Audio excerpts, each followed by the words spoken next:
Olá, meninas. Iniciamos o capítulo 16. Falta pouquinho. Sepultura nas montanhas. O caminho que as três seguiam terminava à beira de um abismo. Embora o denso nevoeiro, cobrindo tudo, impedisse o cálculo tanto da profundidade como da largura dessa enorme depressão, esta parecia tão larga quanto a vista podia alcançar. Era como imensa sepultura, pronta a tragá-la e impedi-las de prosseguir a jornada. Por um momento, Grande Medrosa, estancada à beira do precipício, ficou a imaginar que lugar seria esse. Como ouviam o barulho de água caindo, imaginaram que estivessem à beira de grande cascata mencionada pelo pastor. Olhando para as companheiras, Grande Medrosa perguntou novamente: "Que faremos agora? Saltaremos para o outro lado? Não, isso seria impossível. Que faremos então? Temos de saltar para dentro do abismo." "Naturalmente", concluiu Grande Medrosa. "Não imaginei isso a princípio, mas é justo o que temos de fazer."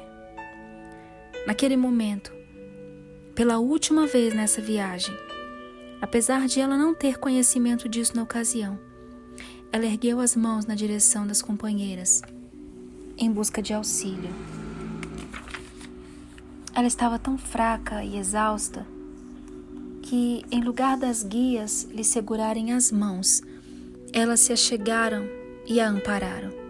Assim, as três, unidas, mergulharam na sepultura aberta.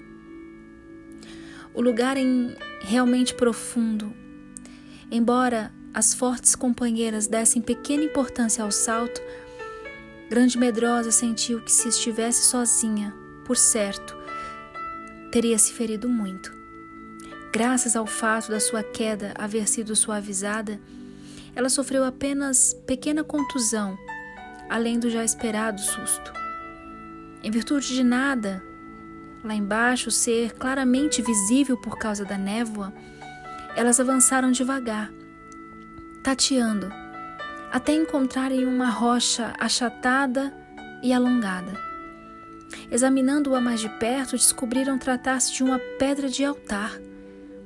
Perceberam também a figura indistinta de um homem em pé, atrás do altar. "Este é o lugar", disse Grande Medrosa suavemente. "É aqui que devo me oferecer em sacrifício." Aproximou-se do altar e se ajoelhou. "Meu senhor", disse ela ainda suavemente através do nevoeiro, "podes vir agora e ajudar-me nesse sacrifício? Não foi o que me ordenaste?" Esperou, e pela primeira vez em toda a jornada, não teve resposta. Nenhuma resposta final. O pastor não apareceu. Ali, ajoelhada, sozinha, no frio, no chão úmido ao lado do desolado altar, naquele vale de sombra, começou a lembrar-se das palavras que lhe atirara amargura tempos atrás, nas praias da solidão. Cedo ou tarde, quando ele a tiver nos lugares agrestes das montanhas, ele a colocará numa cruz e vai te abandonar ali. Parecia agora que, de algum modo, a amargura tinha razão, pensava Grande Medrosa, mas com uma diferença. Naquele tempo, ele era muito ignorante e ela muito tola para entenderem que em todo o mundo só uma coisa realmente importava: fazer a vontade daquele a quem ela amava e seguia, fosse qual fosse o preço que o envolvimento requeria.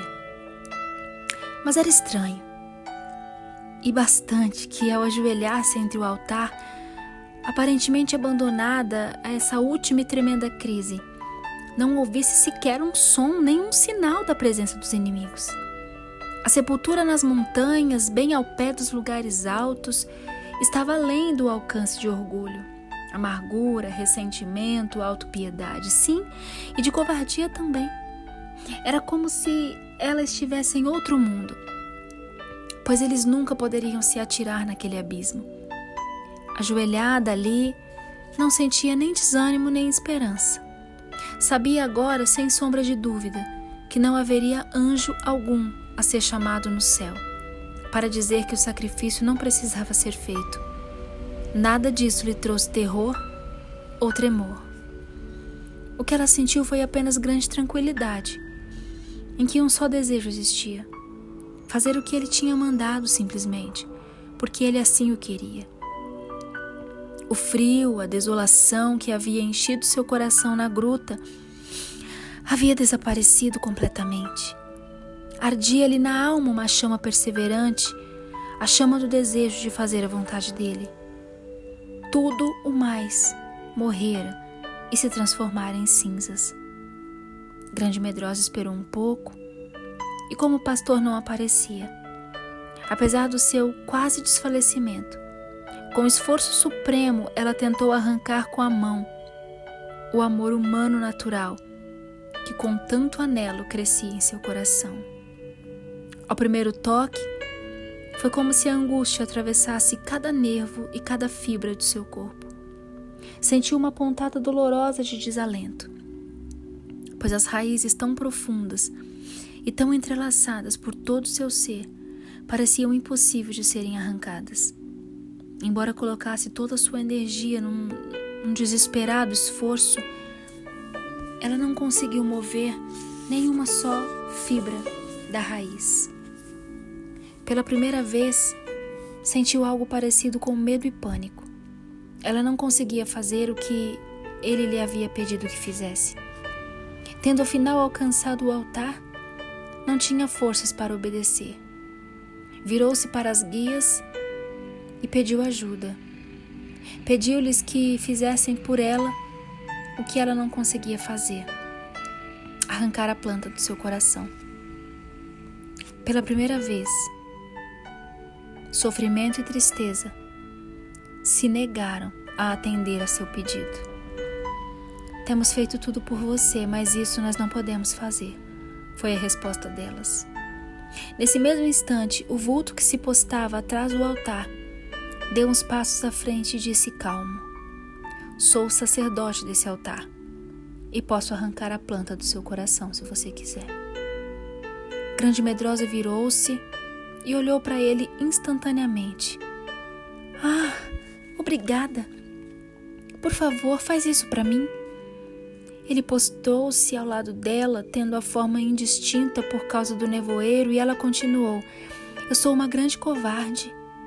Eu tenho medo de, por causa da dor, tentar impedir o teu trabalho. Por isso gostaria que me amarrasse no altar, de maneira que eu não possa me mover. Pode ser? Eu não gostaria de lutar quando o desejo do meu Senhor se estiver realizando. Por uns momentos houve completo silêncio na imensa sepultura envolta no nevoeiro. Então o sacerdote respondeu: está certo, você tem razão, e eu a amarrarei no altar. Depois de ser amarrada pelas mãos e pelos pés, Grande Medrosa levantou o rosto na direção dos lugares altos, quase invisíveis, e falou serena através da névoa: meu Senhor, eis-me aqui. Aqui estou, no lugar onde me mandaste, fazendo aquilo que me pediste que fizeste. Pois onde tu morreres, eu morro também, e ali serei sepultada. Faça-me o Senhor o que bem lhe aprouver, se outra coisa que não seja a morte me separar de ti. Ruth 1:17. Ainda reinava o silêncio, um silêncio sepulcral, pois na realidade ela se encontrava na sepultura das suas próprias esperanças, ainda sem os prometidos pés de corça, ainda do lado de fora dos lugares altos, com apenas a promessa de seu próprio sacrifício no altar. Este era o lugar para onde a longa jornada a havia guiado. E uma vez mais, antes de fazer a sua rendição, ela repetiu a gloriosa promessa que havia sido a causa da sua partida rumo aos lugares altos. O Senhor Deus é a minha fortaleza. Ele faz os meus pés como os da corça e me faz andar altaneiramente. Abacuque 3,19. O sacerdote colocou a mão direto dentro do coração de Grande Medrosa. Ouviu-se o som de redição e a entrega, e o amor humano, com as miríades de raízes e fibras, vindo para fora. Ele o segurou por um momento, e então disse: sim, a planta estava madura e pronta para ser removida. Estava em tempo. Não ficou uma só fibra de raiz. Tudo foi arrancado. Ao dizer isso, atirou a planta sobre o altar e estendeu as mãos sobre ela. Naquele momento, de algum lugar, surgiu uma chama que parecia ofender o altar. Depois disso, nada restou ali senão as cinzas. Nem o amor plantado de modo tão profundo em seu coração, nem tristeza e sofrimento que a haviam acompanhado nessa longa e estranha jornada permaneceram. Uma sensação enorme e irresistível. Descanso e paz tomou conta de Grande Medrosa. Afinal, a oferta foi feita e nada mais restava. Quando o sacerdote a desamarrou, ela se curvou sobre as cinzas do altar e disse em completa gratidão: está consumado.